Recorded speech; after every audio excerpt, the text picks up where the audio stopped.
The Landmark History of the American People, Volume 2, From Charleston to the Moon, by Daniel J. Borston, with Ruth F. Borston. Prologue, A World Transformed. After the American Revolution, the United States grew and changed in remarkable ways. The newly formed federal government acquired lands from Britain, France, and Spain. By 1848, its territories spanned the North American continent. These territories opened all kinds of opportunities for go-getters, people who dreamed of forging new lives, developing new communities, fostering new businesses, creating new inventions, and living in radically new ways never seen before. Everyday life for Americans changed more in the few decades of the late 1800s than their ancestors' lives had changed in the 1,000 years before.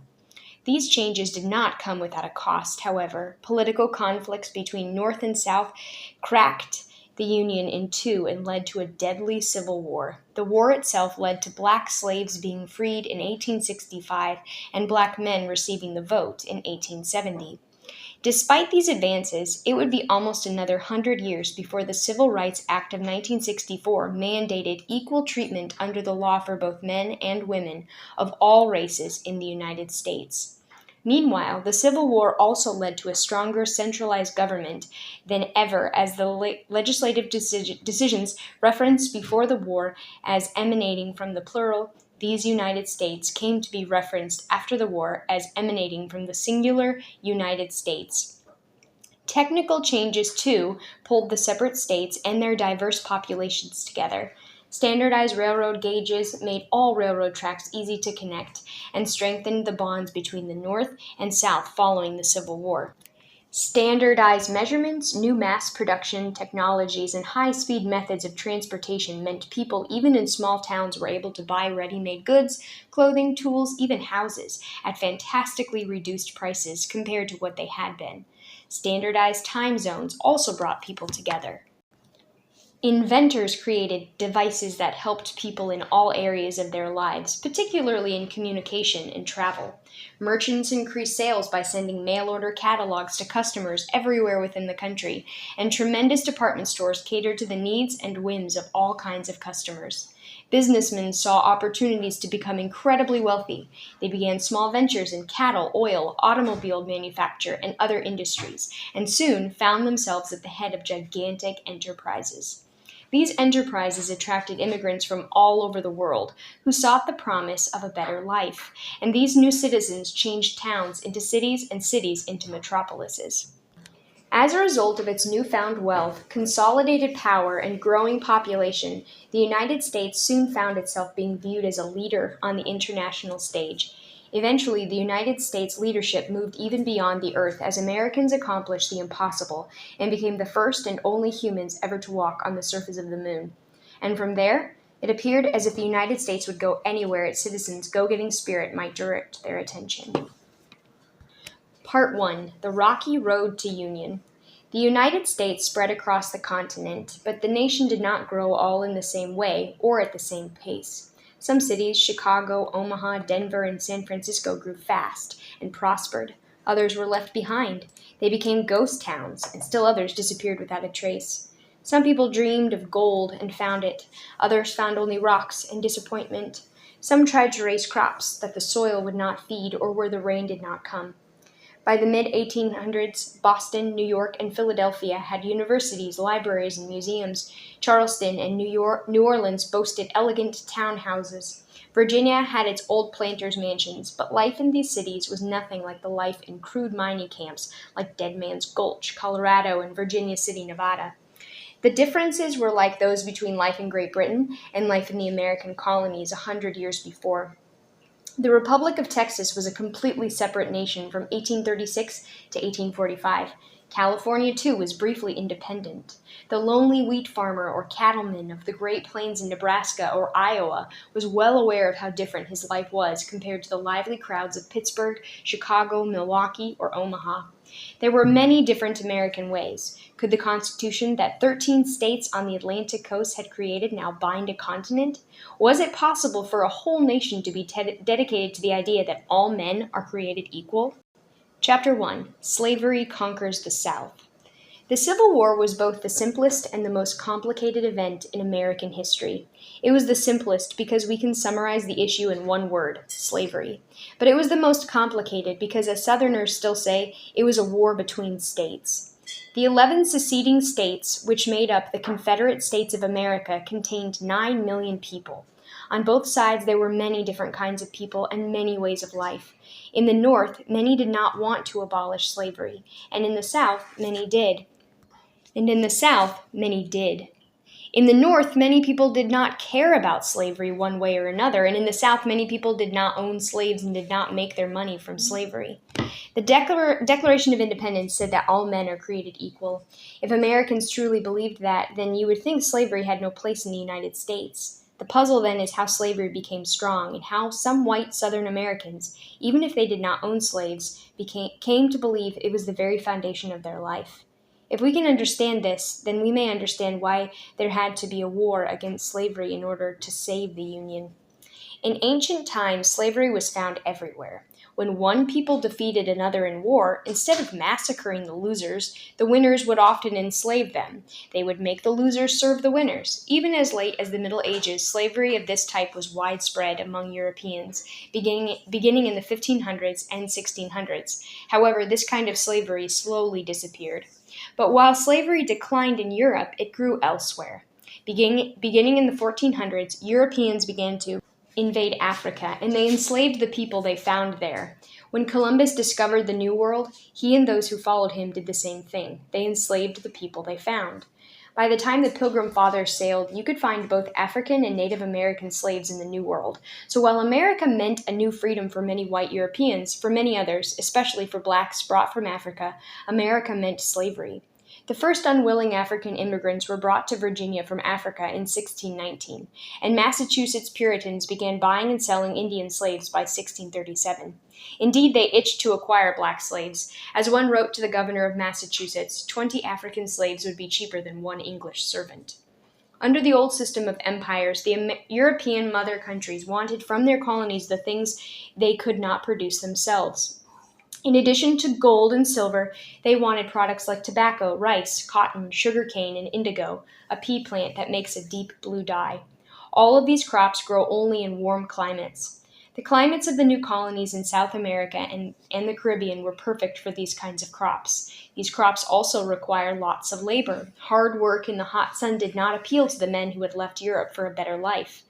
It was not easy to find workers. The Portuguese in Brazil, the Spanish in Latin America, and the English in North America first tried to solve their problem by enslaving the Native Americans, the Indians. But there were not enough Indians. Harsh treatment, exhausting work, and diseases the invaders brought from Europe killed off too many of them. So the Portuguese looked for other sources of labor.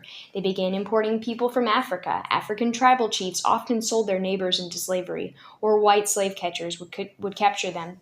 These newly enslaved people were then stowed like livestock in ships and brought across the Atlantic. We can hardly imagine their misery, but since profits were high, the slave traders brought these prisoners to the Americas by the thousands.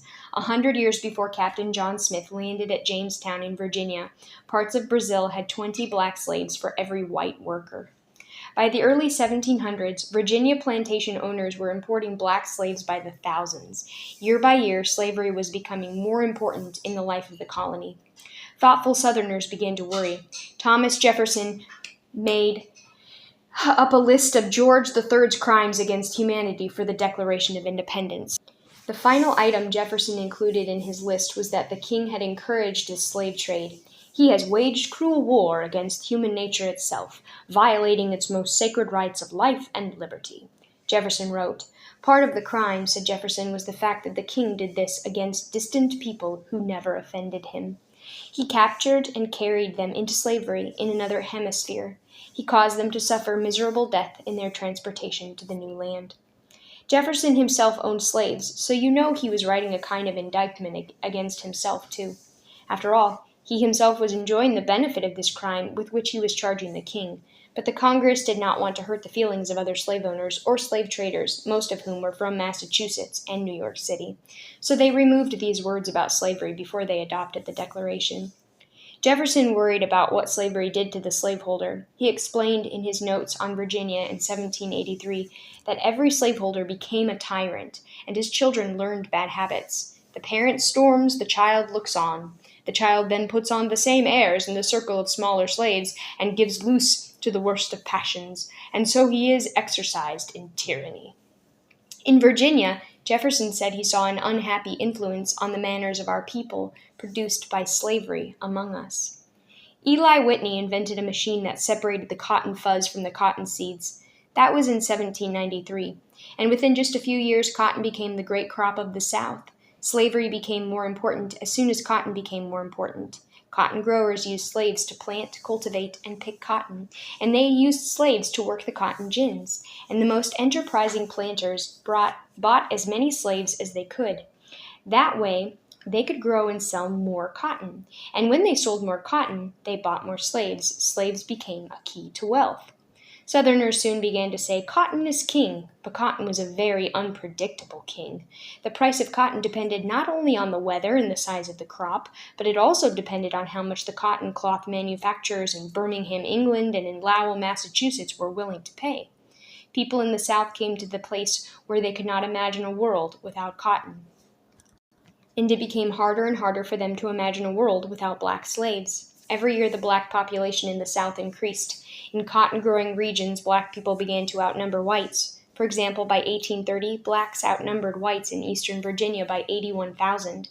When people in the South began to think about this, it terrified them. Wise men like Jefferson and Madison were convinced that in the end, no one could have a decent life if anybody else was not free.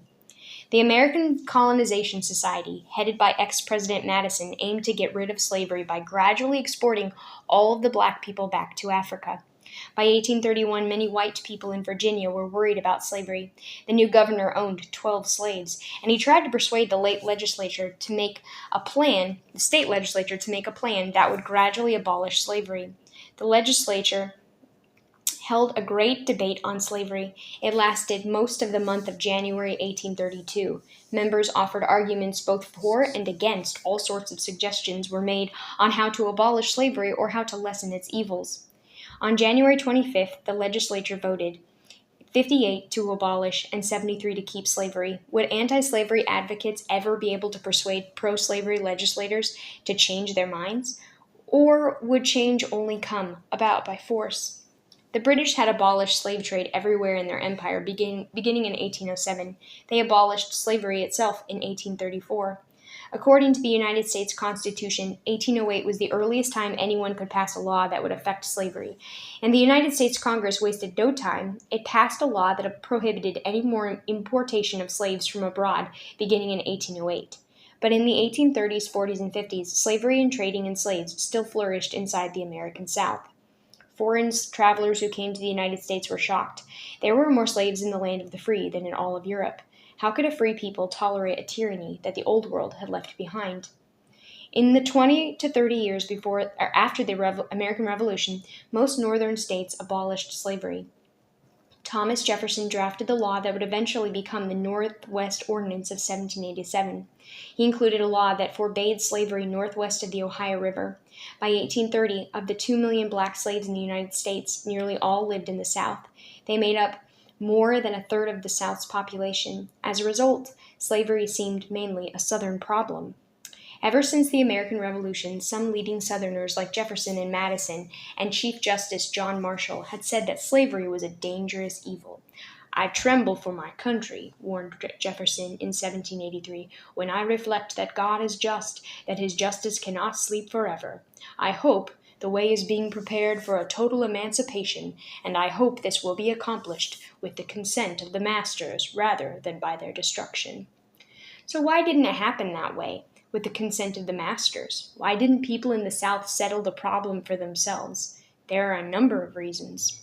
Southerners became accustomed to slavery. Most, perhaps as many as 3/4 of the white people of the South never owned slaves, and they weren't members of slave-owning families. But even still, nearly everyone was tangled in the web of slavery. Free white men did not want to work alongside slaves. People began to view any kind of hard labor as slave labor. While cities sprouted everywhere, or elsewhere, the South for the most part remained a land of farms and plantations, partly because there were so many fewer cities. Opportunities were scarcer in the South. Very few immigrants came from abroad to settle in the South. Because the South lacked immigrants, it lacked new ideas. Immigrants were often the ones who wanted to shake things up. They wanted to have their opportunity, but no one shook up the South.